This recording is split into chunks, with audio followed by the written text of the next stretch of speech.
ጸልዩ በእንተ ሰላመ ቤተ ክርስቲያን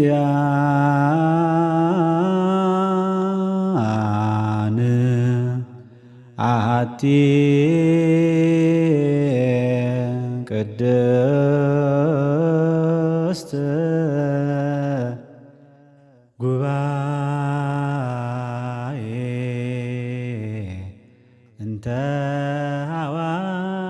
ሐዋርያት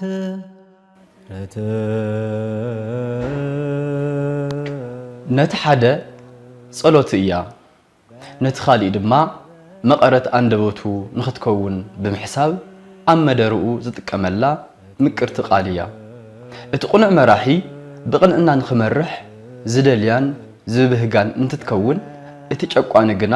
ክሳብ ስልጣን ዝዓትር ህዝቢ ንኸታልል ዝጥቀመላ ከም መሳልል እውን እትኾኖ እያ ጸልዩ በእንተ ሰላመ ቤተ ክርስቲያን ኣብዛ ዓለም ዘለዉ ንዋያት በዋጋ እንትትመኑ ንሳ ግና መጠና መበገሲኣን ፍጻመኣን ዝፈለጣ ወላ ሓደ ስለዘየለ ዋጋኣ እውን ክቐምጠላ ዝኸኣለ ወላ ሓደ የለን ንምዃኑ ግና እዚኣ መን እያ? እግዚአብሔር ናይ ሰላም ኣምላኽ እዩ ፍጥረታት ዝፈጠሮም ብሰላም ክነብሩ ብምክብባር ክነብሩ ጥራሕ ህይወታውያን ፍጥረታት ዘይኮኑስ ዋላቶም ውእዛት ፍጥረታት ዝበሃሉ እውን ሰላም ከም ዘድልዮም እቲ ሓደ ነቲ ሓደ ጠቃሚኡ ከም ዝኾነ ሓደ ነቲ ሓደ ደጋፊኡ ጠቃሚኡ ሓጋዚኡ ክኸውን ተኾይኑ እንደገና ሰላም ኣብ መንጎ ፍጡራን ኩሎም ኣብ ኩሎም ጥራሕ ሰባት ኣይኮነን ኣብ ናይ እግዚአብሔር ፍጥረታት ኩሎም ምክንያቱ እግዚአብሔር የድልዩ ኢሉ እዩ ዝፈጠሮም ከም ዘድልዩ ከዓ እንደገና ኩላትና ንፈልጥ ኢና ኣራዊት እውን የድልዩ እዮም እንስሳት የድልዩ እዮም ኣዕዋፍ የድልዩ እዮም ዓሳታት የድልዩ እዮም ብዝኾነ ይኹን ኣብዛ ዓለምና ዘሎ ፍጥረት ብምሉኡ ዘድልዩ ምዃኖም ብመለኮታዊ ፍልጠቱን ጥበቡን ዘምጾም እዮም እዚኣቶም ኩሎም ብሰላም ክነብሩ ናይ እግዚአብሔር ፍቃድ እዩ ብዛዕባ ጽባሕ ምሕሳብን ንጽባሕ ምትላምን ዝከኣል ንሳ ምስትህሉ እዩ በዚ ድማ ብዙሓት ሰባት ወሓስ ኩሉ ነገር እያ ይብልዋ ሓቆም ድማ ሰሪሕና ንኽንልወጥ ወሊድና ንኽንዓቢ ዘሪእና ዓጺድና ሆሆ ኢልና ናብ ቆፎ ንኽነእቱን ንኽንምገብን ኮታስ ኣብ ዕለታዊ መነባብሮና ዝተፈላለዩ ተግባራት ንኽንፍጽም ካብቲ እንትንፍሶ ኣየር ዘይነኣኣስ ዋጋ ዘለዋ ብምዃና ወሓስ ኩሉ ነገር እያ ሰላም ሳቶም ጥራሕ እውን ኣይኮነን እታ መሬትና እውን ብሰላም ክትነብር ተሓበልና እውን ብሰላም ክነብር ተኸውሑ እውን ብሰላም ክነብር እቲ እምኒ እውን ብሰላም ክነብር እቲ ኣእዋም እውን ብሰላም ክነብር እዩ እግዚአብሔር ፈጢርዎ የድሊ እያ يدل إيو إحنا بزي أوام كنا برين خيرن هلاوانا هيوتنا مسأوام استأثر إيه بقطع استأثر إيه نتنفسو أير ويم أكسجين النبلو كابا أوامنا نرخوا تومو أوام بسلام كنا ورن تزيجرنا يوم بعلنا نتفعل لنا بلتي ساتمو بسلام كنا ورن له حامد مريتنا ون حامد مدرناون بسلام كنبر له حقو حيولن حقو حاف يولن بوحج كقداء يولن بستفعله ناي تفطر يكون ناي سب سرح انقص قاسيات ناي حامد تفطرنا سلام كسن يولن سلام كراكب له سلام ترخيو ያው እኽሊ የበቁል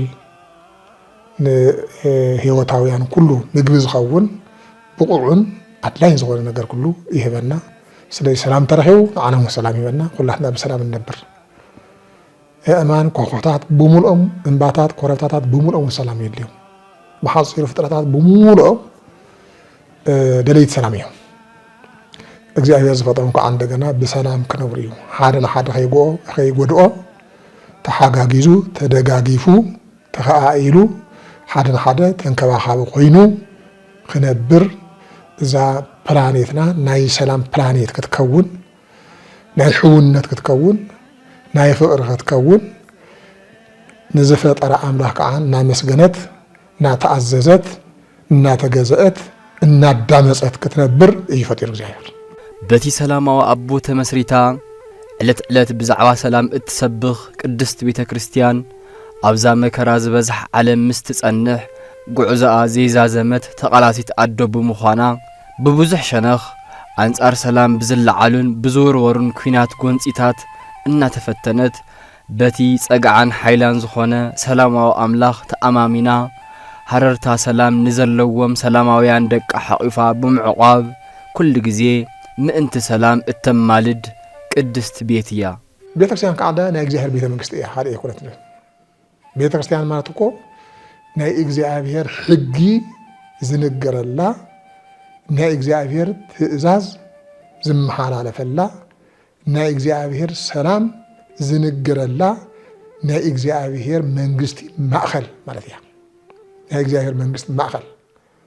ናይ እግዚአብሔር ጉዳይ ጥራሕ ክንገረላ ዝግባእ እግዚአብሔር ግበሩ ዝበለና ነገራት ክንገብረላ ኣይትግበሩ ዝበለና ነገራት ንኸይትግብር እንመሃረላ ማእኸል ናይ እግዚአብሔር መንግስቲ ማእኸል እያ ቤተ ክርስቲያን ስለዚህ ቤተ ክርስቲያን ናይ ቤተ ክርስቲያን ሰላም ጽኢልካ ናይ ክልተ ሰባት ወይ ናይ ውሑዳት ዓሌታት ወይ ናይ ውሑዳት ብሔራት ወይ ናይ ውሑዳት ሃገራት ወይ ናይ ዘይተፈለዩ ኣህጉራት ወይ ናይ ዝተፈለዩ ፍጥረታት ኢልካ ዝወሰድና ነገር ዩኒቨርሳሊዝም እዩ ምልኣተ ዓለም ብምሉእ ዘካለለ እዩ ትዕይንተ ዓለም ብምሉእ ዘካለለ እዩ ሰማይ እውን ምድሪ እውን ዝረአ እውን ዘይረአ እውን ህይወታዊ እውን ዘይህይወታዊ እውን ኩሉ ዝምልከት እዩ ስለዚ እዚኣቶም ኩሎም ብሰላም ክነብሩ ናይ ቤተ ክርስቲያን ኣስተምህሮ ብዓብዩ ካብዚ ንላዕሊ ከዓ እንደገና ካብዚ ንላዕሊ ዝዓበየ ሰላም ከዓ ምስ እግዚኣብሔር ዘሎ ርክብ እዩ ምስ እግዚኣብሔር ዘሎ ርክብ እዩ ፍጥረታት ይኹኑ ሰብ ምስ እግዚኣብሔር ዘለዎ ርክብ ሰላማዊ እንተዘይኮይኑ እቲ ነገር ኩሉ ይበላሹ ኣብኡ ይበላሹ ምስ እግዚኣብሔር ንድሕር ዘይተራኸበ ምስ እግዚኣብሔር ሰላም እንድሕር ዘይፈጠረ ምስ ካሊእ ብሓመይ ገይሩ ይፈጥር ሰላም ካብኡ እዩ ዝጅምር ጸልኡ በእንተ ሰላሙ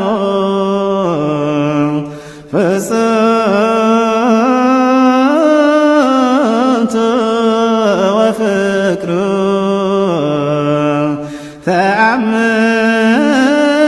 ተአምሁ በሜናት ወሻን መጽሐፍ ተጠቃለለ ከለها እንደገና በ10 ቃላት ጠቅሊል ወይ በቅዱስ ወንጌል ከዓ እንደገና በክልተ ቃላት ጠቅሊል ወይ እንታይሉ እግዚአብሔር አምላካ ካብ ልብኻ ፍቶ ሓውካ ከም ነብስኻ ጌርካ ፍቶ እዚኣ እንተልያ ሰላም ኣላ ምስ እግዚአብሔር እውን ሰላም ፈጢር እዚኣ እንተ ጌርና ምስ እግዚአብሔር ሰላም ፈጢርና ማለት እዩ እግዚአብሔር እንተፈቲናዮ ክንእዘዞ ኢና እግዚአብሔር እንተፈቲናዮ ክንቀርቦ ኢና እንተተኣዚዝና ከዓ እንደገና ሰላም ገበሪ ይኽብለና ናብታ ሰላም ክንኣቱ ኢና ማለት እዩ ካልእ እየብለና እግዚአብሔር ናብ ሰላም እተው ናይ ሰላም ሰብ ኩኑ ናይ ሰላም ፍጡራን ኩኑ ኣይትጻልኡ ኣይትቃተሉ ኣይትጨሓኽኑ እዚኣ እዩ ዝብለና እግዚአብሔር ካልእ ይብለና እዩ እግዚአብሔር ክነዳምፅ ድልዋ እንድሕር ኮይና እዚኣ እዩ ዝብለና እግዚአብሔር እዚኣ እንተተቐቢልናያ ምስ እግዚአብሔር ሰላም ጌርና ኣለና በኣ ጌርና ከዓ እንደገና ምስ ፍጡር ኩሉ ሰላም ንገብር ጸልዩ በእንተ ሰላመ ቤተ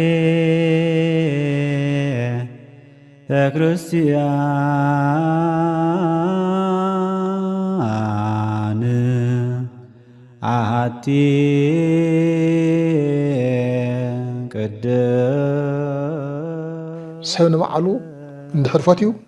ካብ ካሊእ ንላዕሊ ኣነ እየ ዝበልፅ ዝብል ዓይነት ኩሉ ንዓይ ዝብል ዓይነት ኩሉ ናባይ ዝብል ዓይነት እንድሕር መፅኡ ነገር ይበላሾ ኣይ የለን ኣነ እዚ ኣኽለኒ ንሓደ ኣይኹን ኣነ እዚ ይኣኽለኒ ንሓደ ኣይኹን እንድሕር ኮይኑ ግን እሱ እውን እቲ ንዓይ ዝለመደውን ዋይ ኣነ ኮላይ ከምኡ ዳ ክኸውን ኢሉ ተመሊሱ በዓል ንባዕሉ ብህሊንኡ ተወቂሱ ብህሊንኡ ተገሪፉ ይምለስ ሰላም ይመጽእ ለዚ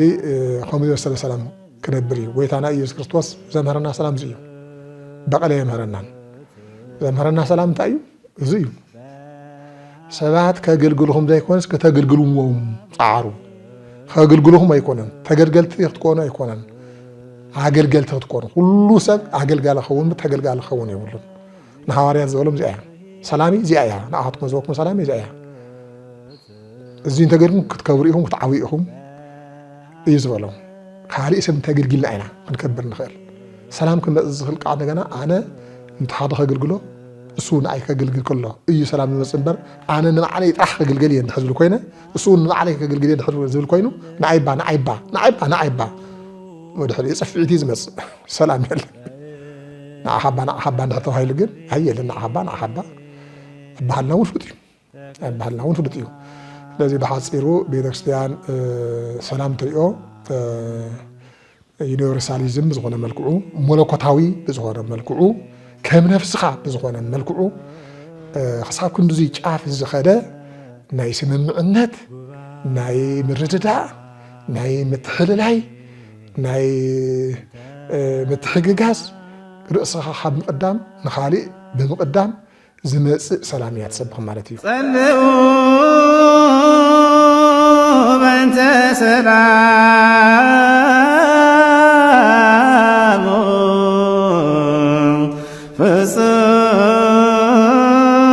ፍጽምቱ ወፍቅሩ ተአምሁ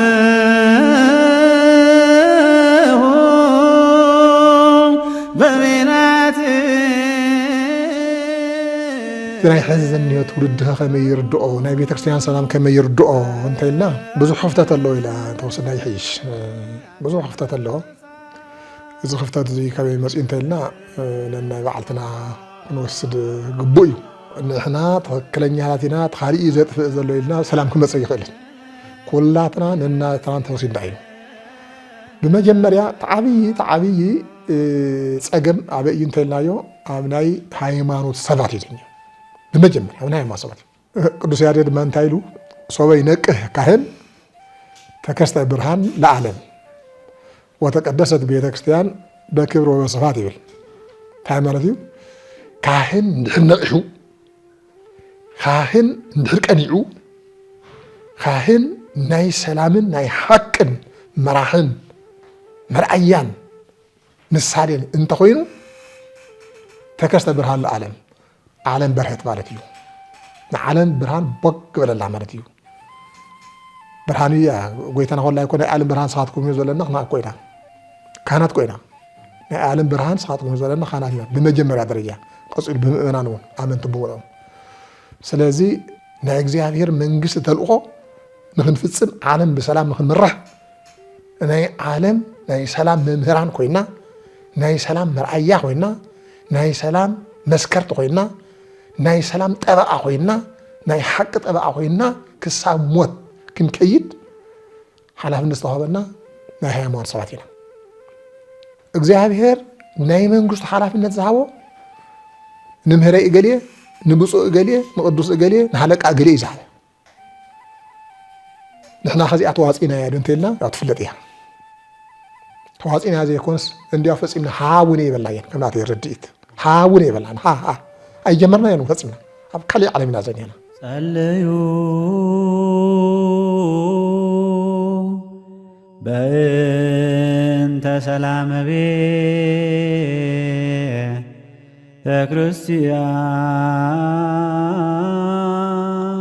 ክርስቲያን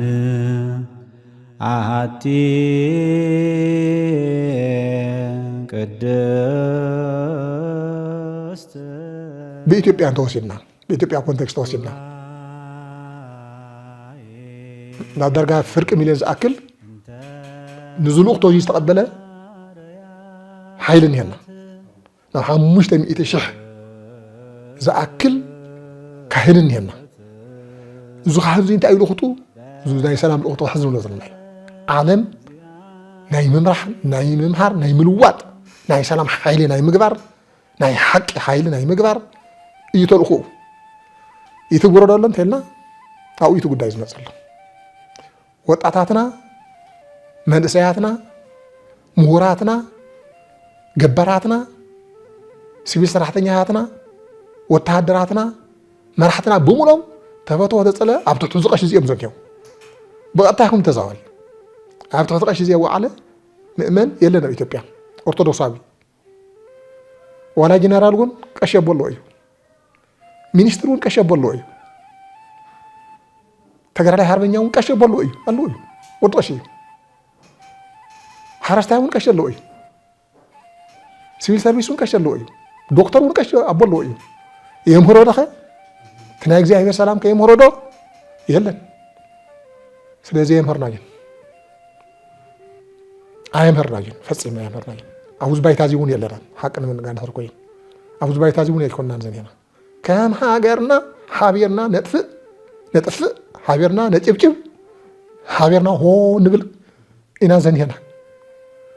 للي تعبيد فاتوانا يقول صراحة تفعت هنا خاناتنا وزقبنا كوجن كبوليتيكا كوجننا كبسقطنينت كفرحات كبعتريباينت كابزون كلهم زي أعطوا بالحقوق زمر كهان سلازي لت تولدي يا جيهر سلام كفلت إيكال صلوا بنت سلام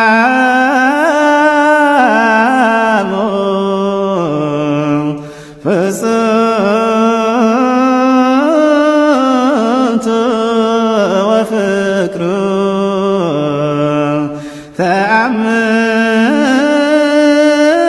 تأمه بمناتي يطرحون يكونن كالي نتعاون يلو تولد زنطقون هيو ናይ ቤተክርስቲያን ሰላም ንኸይፈልጥ ዝነጥቆ ዝወስዶ እኒሆ ክልተ ነገራት ሓደ እንታይ እዩ ብዘመንና ዝመፅ ዘለው ስሑት ርእየተ ዓለም እንብሎ ስሑት ርእየተ ዓለም ሓደ እዩ ካልኣይ ከዓ እንደገና ፈቃደ ስጋ ናይ ስጋና ፈቃድ ተፅዕኖ ይገብር እዩ ኣብ መናእሰይ ከዓ ብዝበለፀ ተፅዕኖ ይገብር እዩ ኩሉ ምስ ተፈጠረ እንጀራ ደላይ እዩ ኩሉ ምስ ተፈጠረ ገንዘብ ደላይ እዩ ኩሉ ምስ ተፈጠረ ያው ሰማሓሸ ናብራ እንተተኻኢሉ ዋላ ዝበለፀ ናብራ ክነብር ይደሊ እዩ ነዚኣ ንምዕዋት ናብ ሓር ኮትኮት እታ ፈቃደ ስጉእ ንፈፅም በበይ ገይረ ኣነ ዝመሓየሽ ከመይ ገይረ እንታይ ሰሪሐ በበይ ገይረ እንታይ ገይረ ዝብል ነገር እዙይ ብሙሉ ይፃዕኖ እዩ ስለዚ ፃዕኖ እዙይ እቲ ናይ ሃይማኖት ሰላም ንኸይርኦ ሓደ ያው መሰናኽል እዩ ፈቃደ ዓለም ፈቃደ ስጋ ያው መፅሓፍ ቅዱስ ብግልፂ ዝናገር እዩ ያው ብእሾኽ ኣብ እሾኽ ዝወደቐ ዘርኢ ዝተባሃለ እውን እዩ እቲ እሾኽ ይሓንቆ ፍሬ ዘይብሉ ይተርፍ ዘሎ መሰለ ፈቃደ ስጋ እናሸንፈና ዋላ እሽተይ እኳ እንዲያው ጭላንጭል እንተሃለወና ከክንደ ዕሙቕ ኣቢልና ናብኡ ንኸደልስ እንደገና እዚኣ ክረክብ እዚኣ ክገበር እናበልና ናብ ፈቃደ ስጋና ሙሉእ ብሙሉእ ጭልጥ ኢልና ንኸዶ ነገር ያው እቲ ናይ ቤተክርስቲያን ሰላም ንኸይንፈልጦ ናይ ቤተክርስቲያን ዘሎ ንጹህ ኣስተምህሮ ንኸይንፈልጦ ኣስተዋፅኦ ይገብር እዩ ጸልኡ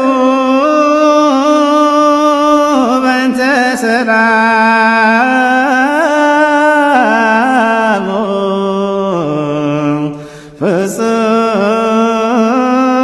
ፍጽምት ወፍቅር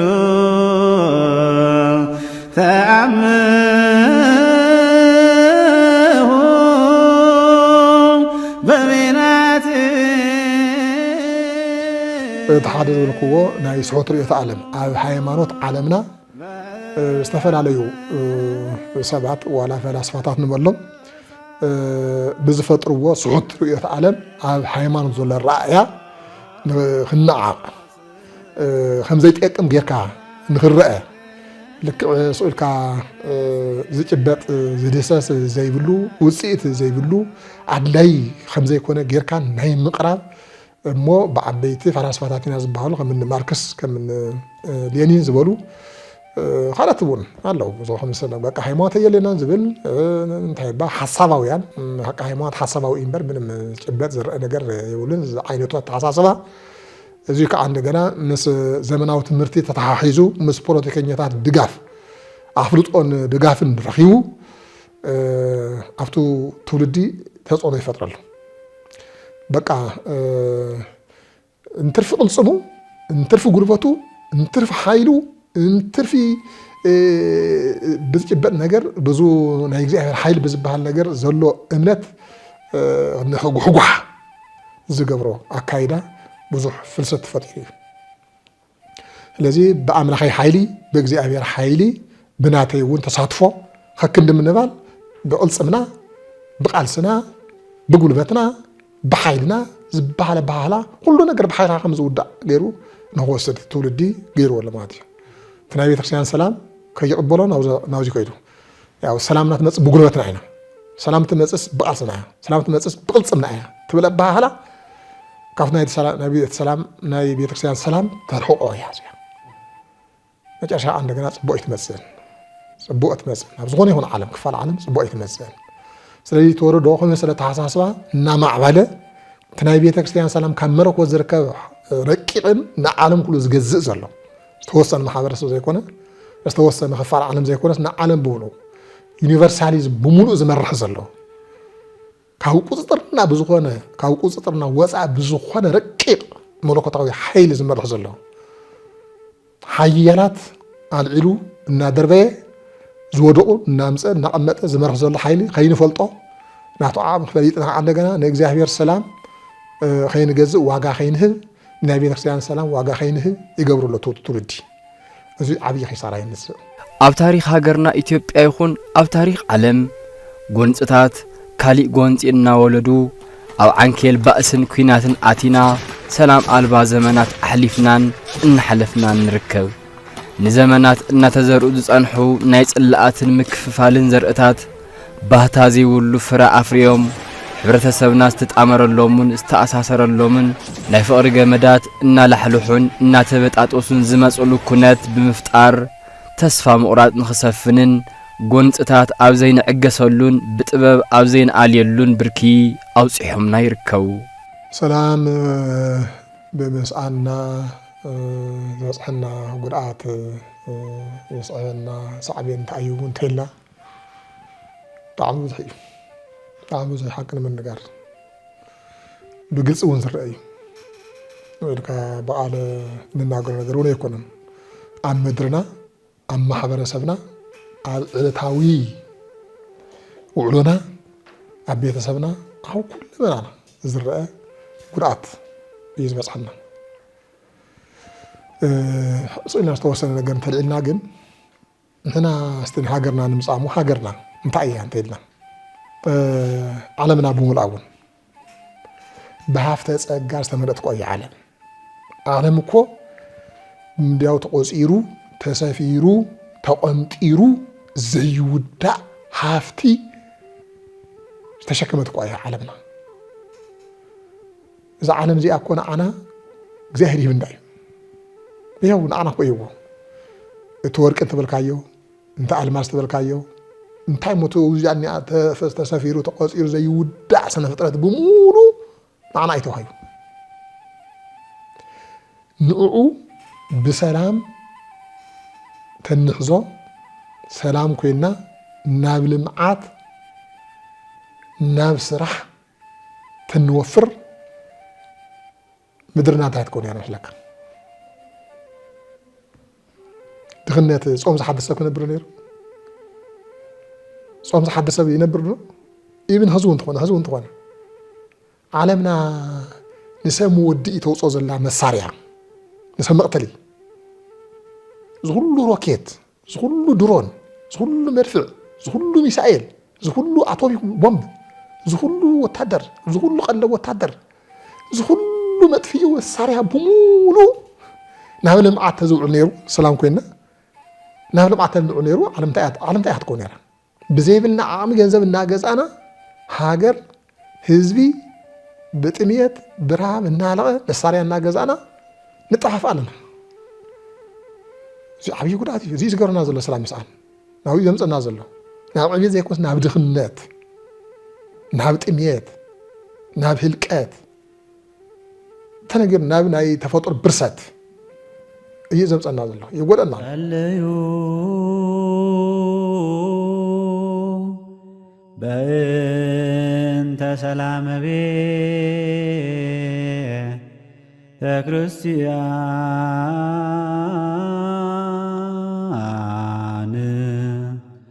አሐቲ ቅድስት ኣብ ዓድና ተመፂኦም ዘልክዎ ኢትዮጵያ ዓድና እንደገና ፍልይ ዝበለ ነገር ማለት ይከኣል እዚ ኩሉ ሃብቲ እኒሆ ግን ሰብ ጥምየት ካርፋሕ ናብራ ይነብረሉ ካርፋሕ ናብራ ይነብረሉ ቅድመልክኡ ካብ ንፍጠር ጀመና ሓሳብ ፀገም እኒሄና በቃ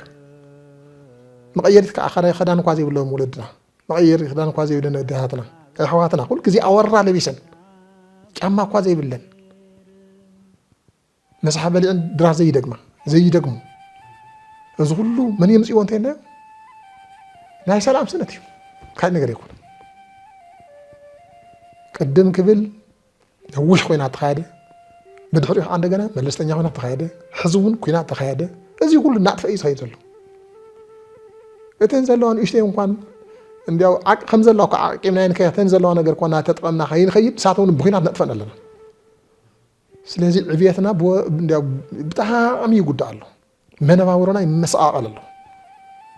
ህፃናትና ትምህርቲ ረኺቦም ከይዓድጉ ይኾን ኣለዉ ኣዴታትና ብሰላም እንዲያው ደቀን ቤተሰበን ከየዕብያ ብሰላም ወሊደን ብሰላም ከየዕብያ መናእሰይና ተማሂሮም ናብ ቁም ነገር ከይበፅሑ ሽማግለታትና ብሰላም ተጠዊሮም መሪቆም ደቆም መሪቆም ሃገሮም መሪቆም ፈጣሪኦም ምስጊኖም ከይሞቱ ኩሉ ሽግር ብሽግር ይኸውን ኣሎ እዚ ኩሉ ሲእና ነና ክብሪ ሲእና ኣብ ቅድሚ ዓለም ድኻታት ዘገርም ነገር ኮይኑ ዘገርም ነገር እዩ ስለዚ ብዓብዩ ናይ እግዚአብሔር ጸጋ ሲእና ናይ እግዚአብሔር ጸጋ ሲእና ናይ እግዚአብሔር ጸጋ ብዙሕ እንዲ መንፈሳዊ ጸጋ ኣሎ ስጋዊ ጸጋ ኣሎ ተፈጥሯዊ ጸጋ ኣሎ ከዝና ገዘሎ ተፈጥሯዊ ጸጋ እዩ አንቶ ዘልኩ ማለት እዩ እግዚአብሔር ዝሃበና ኣብ ምድርና ዘንዮ ሲሳይ ኣብ መሬትና ዘንዮ ሲሳይ ኣብ ደገ ኣፍና ዘንዮ ሲሳይ ታነረግፃ መሬት ኮ ብሙሉ ኣውርቅ ኮያ ሃፍቲ ቆያ ታነርቅፃ መሬት ብሙላ ሒዛቶ ዘንያ በሙሉ ሃፍቲ እዩ ሩባታትና ገዲብና መስኖታትና ኣስፊሕና እንስሳትና ኣርቢሕና ማዕድንና ፍሒርና ቱሪዝምና ኣስፋፊሕና ኣመልኪዕና ኣልሚዕና ከይንበልዕ እዚ ኩሉ ነገር ተደምሲሱ ጾምና ንሓድር ኣለና ካብኡ ንላዕሊ እንደገና ብስግኣት ፅባሕ ኮን እንታይ ይኸውን ለምኾን እንታይ ይኸውን እንታይ ኮን ገብሩና ይኾኑ እንታይ ኮን ክሰርሑና ይኾን ዝብል ነገር ናይ ኢትዮጵያውያን ኩሉ ናይ ውዕሉ ሓሳብ ኮይኑ እኒሆ ንሰምዖ ዘለና ብሙሉ ንምንባር ዘምንየካ ነገር ኣይኮነን ጸልኡ በእንተ ሰላሙ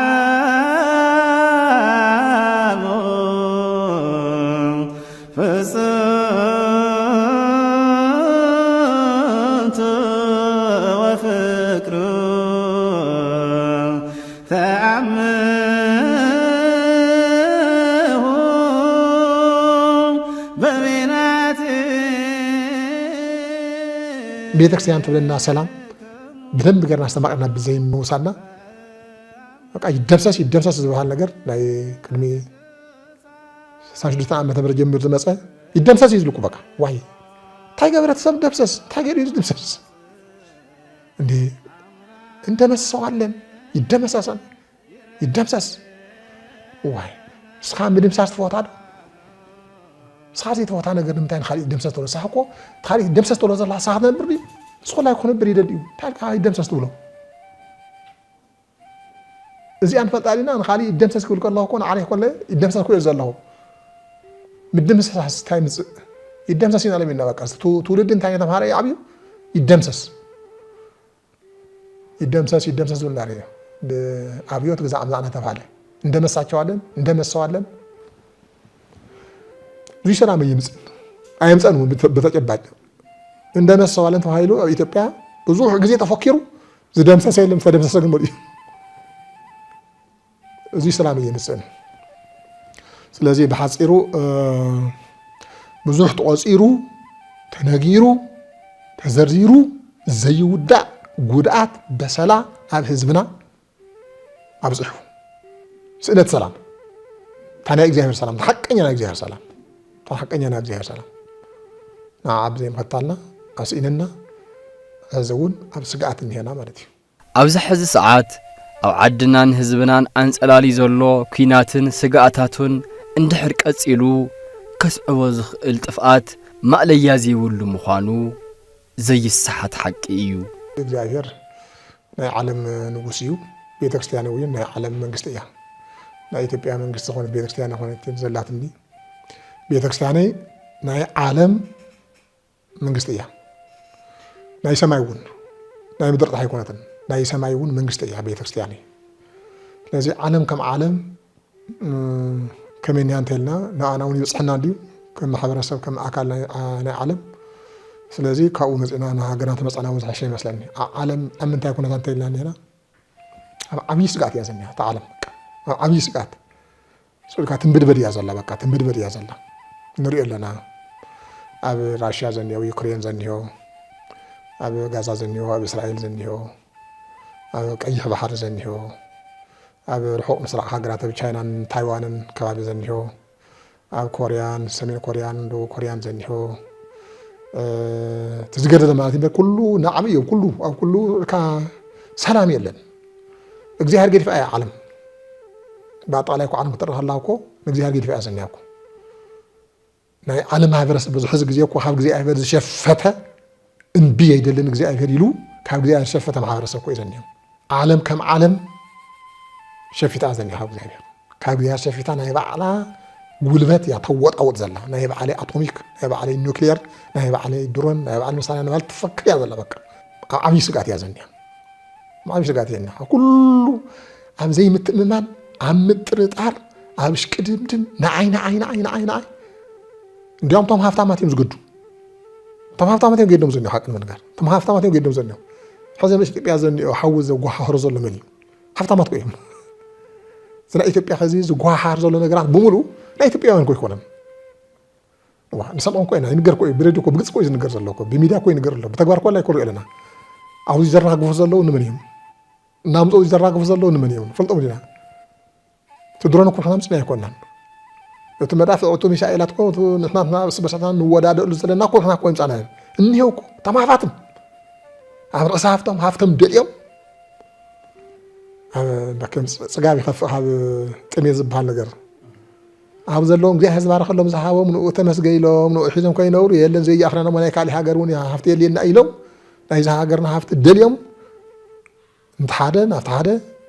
እና ወደቡ እና ወገኑ ናጥቁ ይዋሩናሉ አነት ጎሮ ዘላ እዚ ስጋትና እዩ ጸልዩ በእንተ ሰላመ ቤተ ክርስቲያን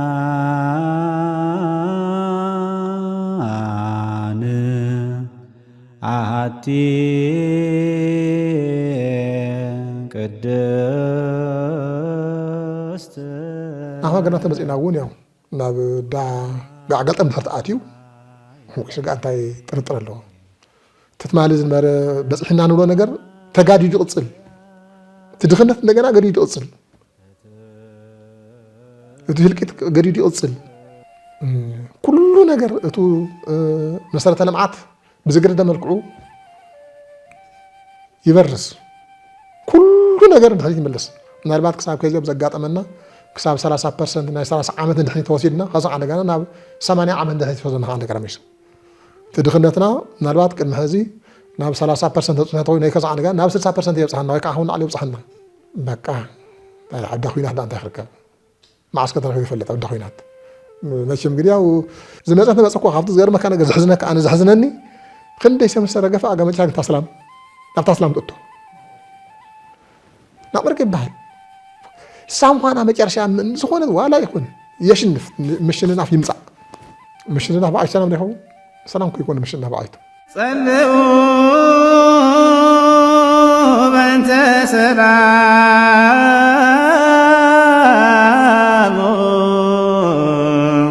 فصلت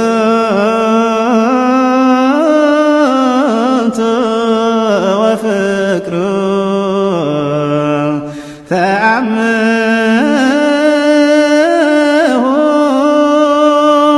بمنات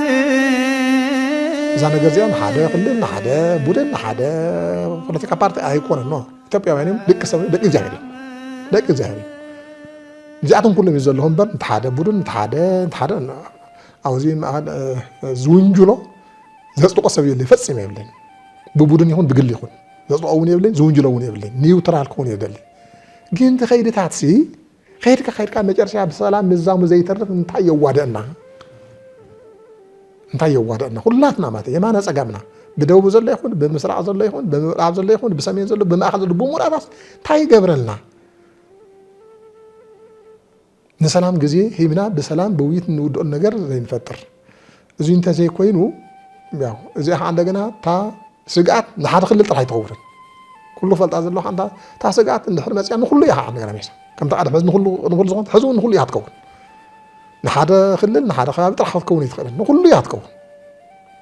تسقعت نقول أرهاب زجر ماكم حس كخاب هاجر وصاب سكالي من زلها خم ملك أزل له إذا مثل مسجورة بتهاجر وزلها خم عاوزو بقى خمسة جمعين تتقع ما يتلا ده أنا يرأينا نرتاجور لي يرأينا جزء نيجي تتقع ما ينبرن كيدو خينا ما تشاء أجا ما تشاء نفتح سنة بعدين زمات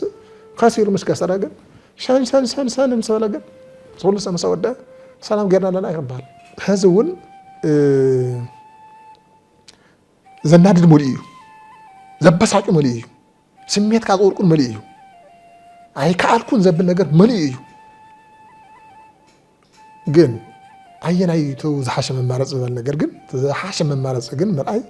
دك صفات عبي سجايو سلازي يتوم فتح حزياتهم قلت سلست 4 عمود تجي توهيلهم ولا قصاب 5 قصيرهم تجلب أبيتهم تريهم دك صفات كابلكيت كوجرات كم مكرا زترفو ممبرات كله موريا علي بروتيكينيا أيام علي فلات أيام علي نهايمات مرحون زيهم كلهم أوزيك حاصل لهم صليوا بأنت سلام بي يا كريستيان عهدي قدست صعبينو أي والله يمسوا يحزون توانا بونت እንኳን ንወገነይ እንኳን ንወድ ዓደይ ንወድ ሰብ ኩሉ እውን ኣይምነየሉ ንወድ ሰብ ኩሉ እውን ኣይምነየሉ ወድ ሰብ ዓብይ ሰብ ይኹር ፍጥረት እዩ እንዲያው ምናይ ሰብ ኢድ ክጠፍእ ኣካሉ ክበጣጠስ ኣካሉ ክቃፀል ኣካሉ ክበላሾ ከመይ ጌርካ ትደግፉ ኩናት ንኸይካየድን ስእነት ሰላም ንኸይህሉን ኩሉ ፍጥረት እጃም ዘለዎ ምዃኑ ርዱእ እኳ እንተኾነ ብዝበለፀ ግና كم مرحت هايمانوت جميرو منغستاو أكالاتن كالوتن زايد جدا اللوم سقعتو خبيريو سقعزي نخي مسء مرحتي بوليتيكانياتات نحيمانت عبوتات مهورات باونا زسولكا قررتو شللا بلاو دمسساو بزي واقع يقولين أنا زي ناي فلتأتي لي وحدنا أنا زي فلاتي يقوم زي جرزنا قصة أرتاقور لي فلاتي لخوص لي كلن سبب كتال زي ولا سبب فزبل مهور يلخوص لوني كده أرتاقور لي ما من تعمر بزمت إمسا ما مزني هيمات مرحي هيمات مرحي خمسة ما هيمات مرحي ما فوتسين إنك سبات حدا نتحدا قليلو نتحدا قريبو نتحدا مسجينو نتحدا أركيسو مو ناي كليات دقاف خوينو مو نخوينات دقيفو زواتس نهايمات مرحلة نهايمات مرحلة يكون عظامه زي فلت يبقى عبي حطياتي عبي حطياتي بونت عبد الله زي هذا فلسم قبل يجي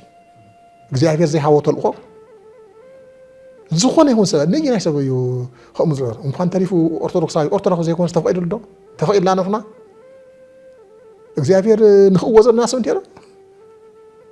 እንኳን አካሉ ሞራሉስ ክእዎ ኢልና እግዚአብሔር ሞራሉስ ሓሳቡ ክእዎ ደልና አምሩ ይዘለና አምሩዎ በለና እንተ አብዩኸ ገደፍኩም ኪዱ ይዘለና አይትንክኡ እዚኣ እንዲያታ ናይ እግዚአብሔር መርሒ አፍታ ዝተቀበልኩም ገዛ ኣብ ሰላም ኮይንኩም አፍታ ዘይተቀበልኩም ግን ናይ እግርኩም ሓመድ ኣራጊፍኩም ኪዱ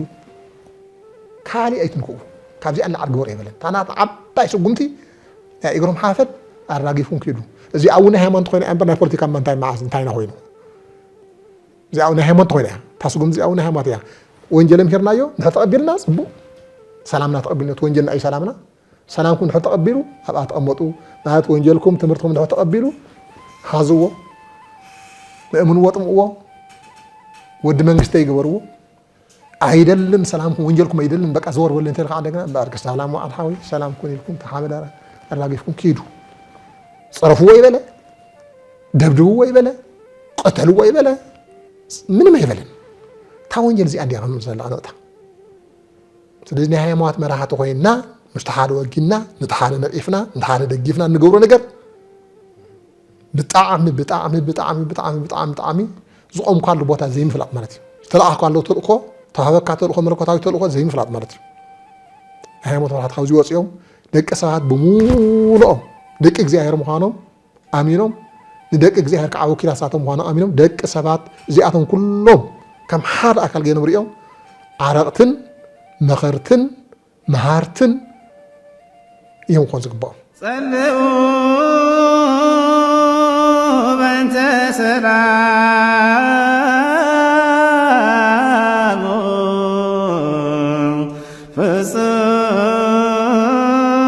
ፍጽምት ወፍቅር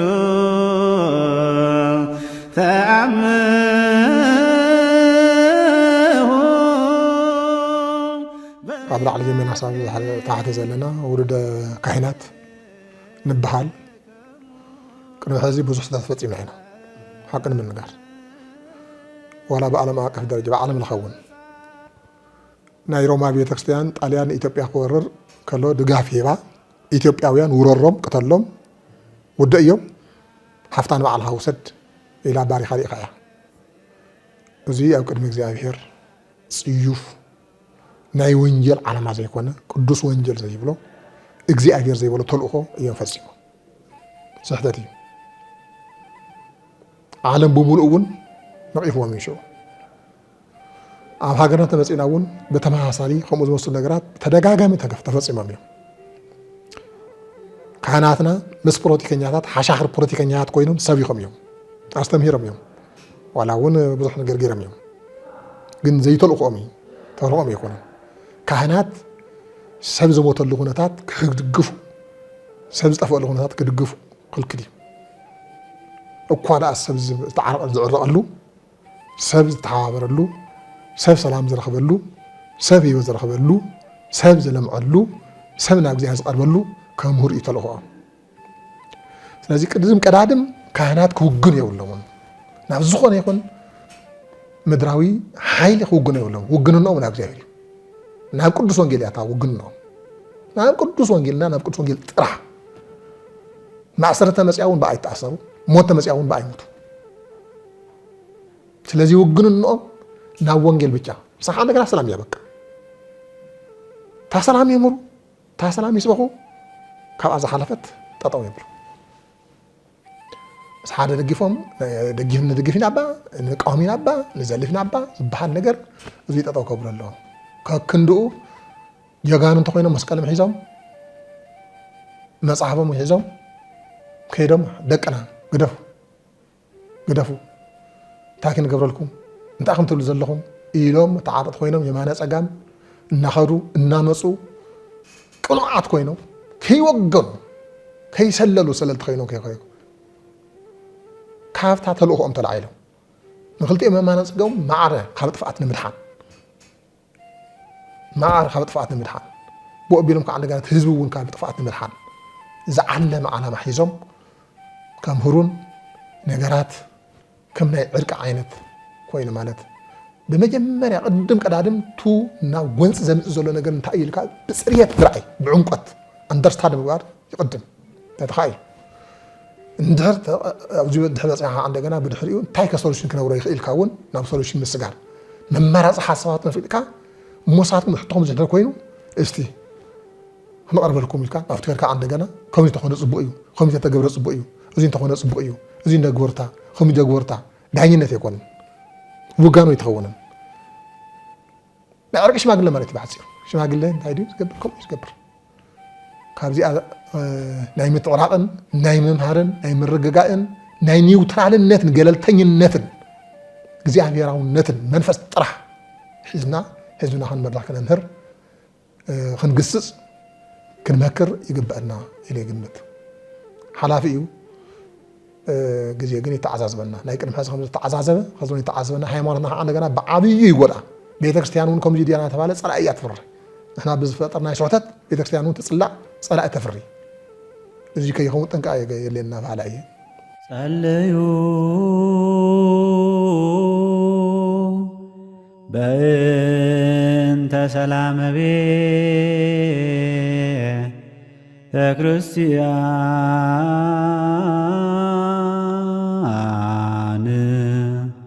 عهدي قد ناب مرحتي بوليتيكيات يكون ناب منجستات تخيل ناون بمجمّريا تعبي نجار ماشم قديه يعبين ناس ماشم حلفا خنا بريخ انديو ياو حلفا خنا بريخ جن زيرو فتح الرتئن دحر تحليو استعلى مطن نجارات ناب الكعم كسب اصلا تكون من صوم يترفن فتح الرتئن غودي للنزم المحفرسب يو ماشم قدياو هانت خامت عنده حالفا كوا انت زي طفا فتحرت انه غودي نزل سبيو نابكم يسن ነገር ዛአቱ فتحرت نمحاب دلونت يدليو ምንም ዝበልካ አንተ በልካ فتحرت እንደዚህ የላን እንተ ለቆም ካያ ዘይት ለቆም ተሐስካ መትሐዘ ይብላል ነው ካለ ለቆጣ ይበቃ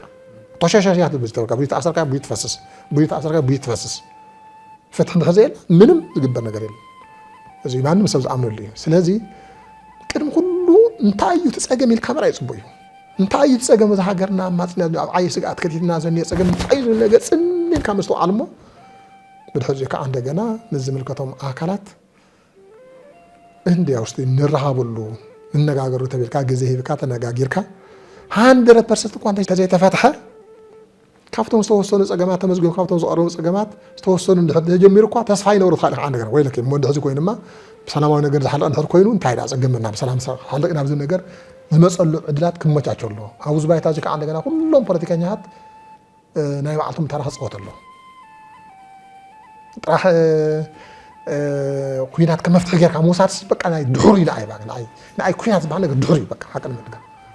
ዱላ ዝበሃል ነገር ድብድብ ዝበሃል ነገር ፈጽሙ ድሑር ኢላ ናይ ሓያል ጭንቅላት እዩ ዝፅዋና ናይ ሓያል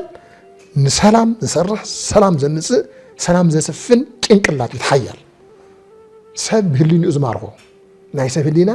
በሐሳብ ረቲዑ ዘምጽእ እሱ እዩ የግና ናይ ደንጉላ ካ ምድብዳ ጓሶትና ሃለና ነው እንዴ ታዱ ዑድ ኮላይ ኮ ጎሬ ይዝኩ ንሰብ ደንጉላ ካ ምጭፍላ ዑዱን ይገብራ እዛ ታይ ትምርት የለ አንዴ ሞራትና እንድሕር በእምኒ በደንጉላን ብጥይት እንድሕር ዝኣምን ኮይኖም እንታይም ተማሂሮና አብን ትምርት ዚዲ አይ ትምርት ሃይለው ዚዲ ፖለቲከኛትና ወን አና ሓያላትም ጀጋኑ እዮም ዝብሎም ሰላም ክሳብ ለምጹ ዕብየት ክሳብ ለምጹ ጥራሕ ይማይ ናይ ሰላም ድሕረ ንግሶምለይ ዕብየት ድሕረ ምጽዮምለይ ችግርን ጥሜትን ረሃብን መከራን እንድሕረ ንግሶምለይ እዚ ናይ ጀግናት ዓብይ ጀግና ሓቀኛ ጀግና እዚ ጀግና ጸልኡ በእንተ ሰላም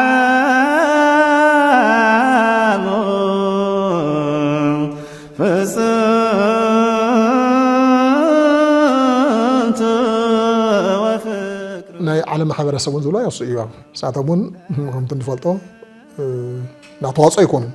ያው ዘጋድድሉ ግዜ ማዓት እዩ ስኢሎም ዝርኢሉ ይኾናል ሓውናት ዓጎደ ስኢሎም ዝርኢሉ ነገራት እንዲሁ ምናልባት ሓንሳ ዝደልይዎውን ይመስለኒ ታው ክባራራ አትህዝብ ክተሃላለቕ ዘልየውን ይመስለካ ሰዓት ይኸላ ስለዚህ ዘለው ዓለም ማሕበራት በሎም ሲቪክ ጣይስሙ ንበሎም ተካላት ዓለም ንበሎም ኩሎም ዚኣቶም ደቂ ሰብ ናይ ምድሓን ተልእኮ ክወስዱ ኣለዎም ሰላም ናይ ምሕላው ኩናት ናይ ምትራፍ ተልእኮ ሒዞም ኣብዚ ዓብዪ ፃዕሪ ክገብሩ ኣለዎም ጎይታና መድሓኒና ኢየሱስ ክርስቶስ ኣብ መዋእለ ስብከቱ ሰላም ኣሓድገልኩም ኣለኹ ሰላመይ እውን እህበኩም ኣለኹ እቲ ኣነ ዝህበኩም ሰላም ከምቲ ዓለም ዝህቦ ኣይኮነን ልብኹም ኣይሸበር ኣይፍራሕውን ከም ዝበለ ሰላም ንኽህሉ ዝብህግ መስተውዓሊ ንሱ ኣይፈርሕን እዩ ሰላም ዝብህግ ትውልዲ ንሱ ኣይሽበርን እዩ የግዳስ ህድኣት ሃልይዎ ኩሉ ግዜ ብምስትንታን ብምስተውዓል ዝነብር ፍሉይ ትውልዲ እዩ ልበ ኣምላኽ ቅዱስ ዳዊት እውን ኣብ መዝሙር 33 ካብ ክፉእ ረሓቕ ሰናይ ከዓ ግበር ንሰላም ድለያ ሰዓባውን ከም ዝበለ ሰላም ንኽህሉ ዝብህግ መስተውዓሊ ትውልዲ ልዕሊ እቶም መጓነፂ ታሪኻት ነቶም መስማዕማዓት ታሪኻት እዩ ዝመርጽ ኣብ ውሽጢ ልቢ እቶም ክፉእ ዝሓስቡ ተንኰል እዩ ዘሎ እቶም ሰላም ዝመኽሩ ግና ደስታ ኣለዎም ከም ዝተብሃልና ኩሉ ግዜ ብደስታ ንምንባር ኩሉ ግዜ ሰላማውያን ንኹን ኣለሻ ሰላም ህዝቡን ኣይነቋርጽ